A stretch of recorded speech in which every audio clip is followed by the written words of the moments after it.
আসসালামু আলাইকুম। আমি হৃদয় রহমান ব্রোকেন বিবিএ ইউটিউব চ্যানেলে আপনাদের স্বাগত জানাচ্ছি। গত ভিডিওতে আমরা মেজার অফ সেন্ট্রাল টেন্ডেন্সি চ্যাপ্টারের কোন ধরনের অঙ্ক করতে হবে এবং অ্যারিথমেটিক মিন সবগুলো সিরিজ থেকে কিভাবে বের করতে হবে এটা শিখেছিলাম। আজ আমরা arithmetic mean in shortcut method এবং কম্বাইন্ড মিন বের করা শিখব। তো চলেন শুরু করা যাক।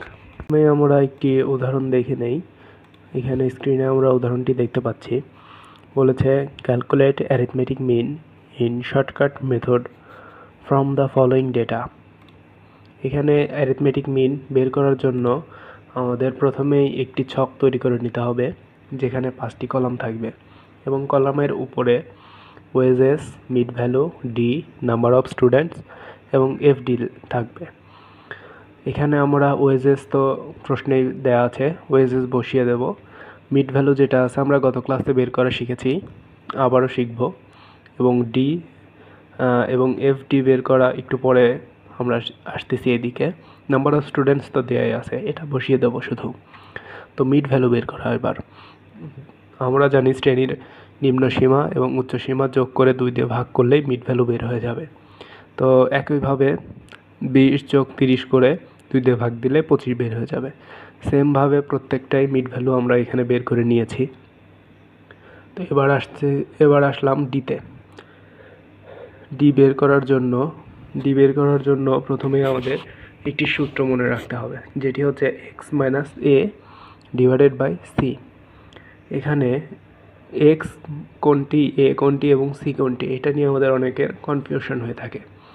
তো এ হচ্ছে অ্যারিথমেটিক মিন, এটা আমরা মিড ভ্যালুর যে কোনো একটি ধরতে পারি।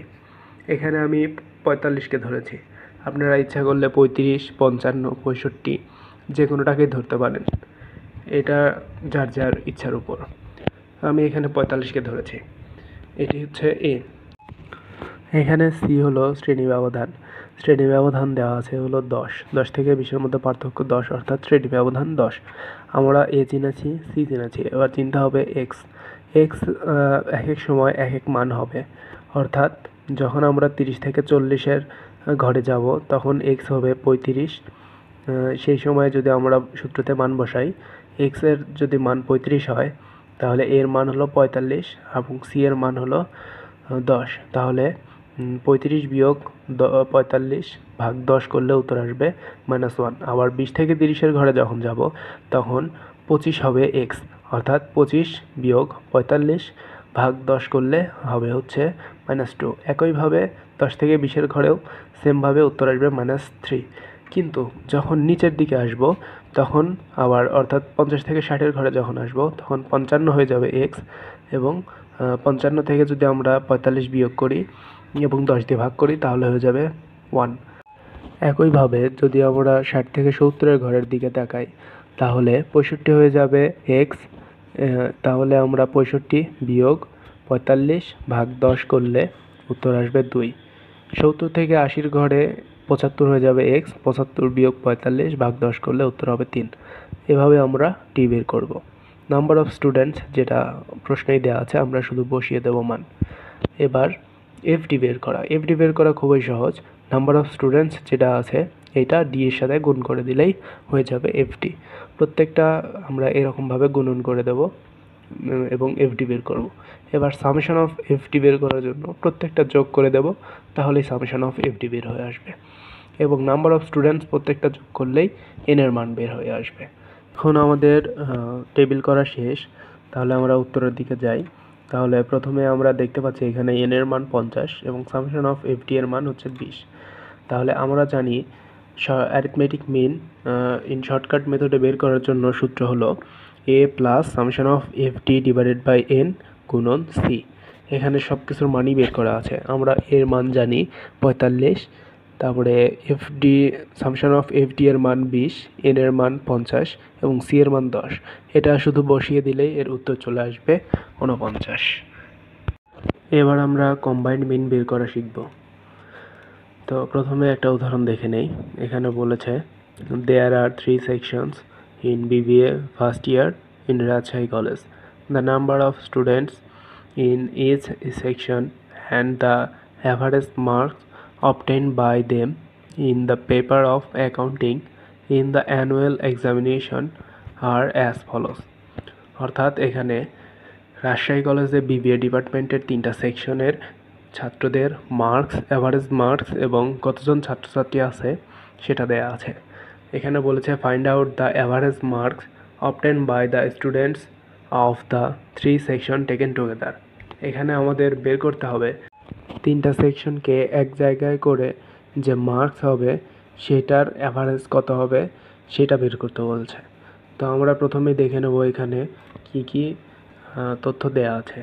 এখানে NA অর্থাৎ NA দ্বারা প্রকাশ করা হয়েছে নাম্বার অফ স্টুডেন্টস এ সেকশনে, অর্থাৎ এ সেকশনে কতজন শিক্ষার্থী আছে সেটাকে NA দ্বারা প্রকাশ করা হয়েছে। একইভাবে NB হলো নাম্বার অফ স্টুডেন্টস বি সেকশনে এবং NC হলো নাম্বার অফ স্টুডেন্টস সি সেকশনের জন্য।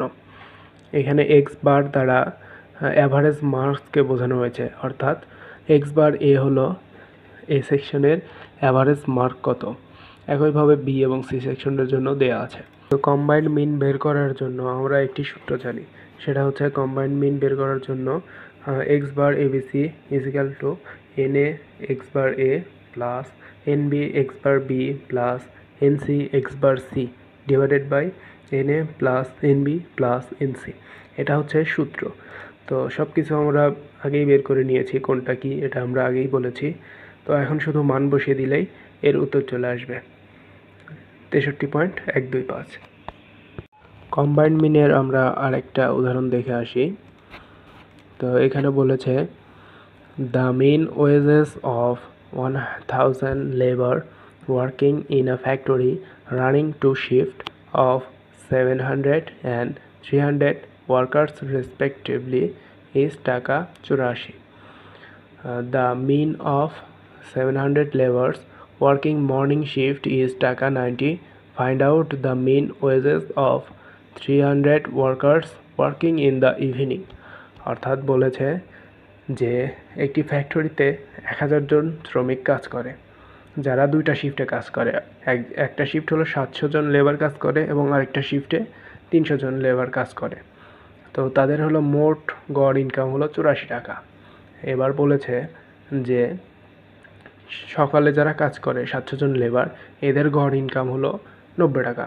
এবার খুঁজে বের করতে বলেছে যারা ইভিনিং শিফটে 300 জন ওয়ার্কার্স আছে এরা কত টাকা গড় ইনকাম করে।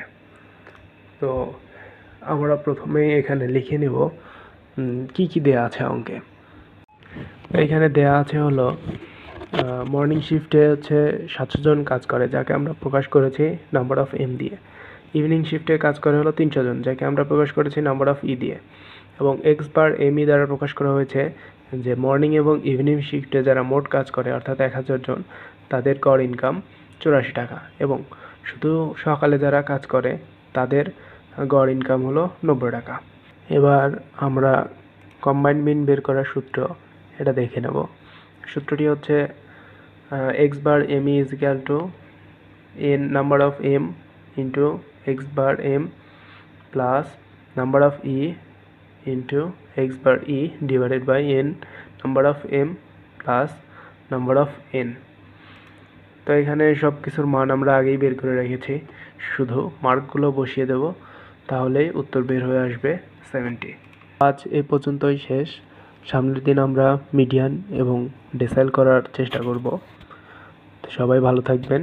আসসালামু আলাইকুম।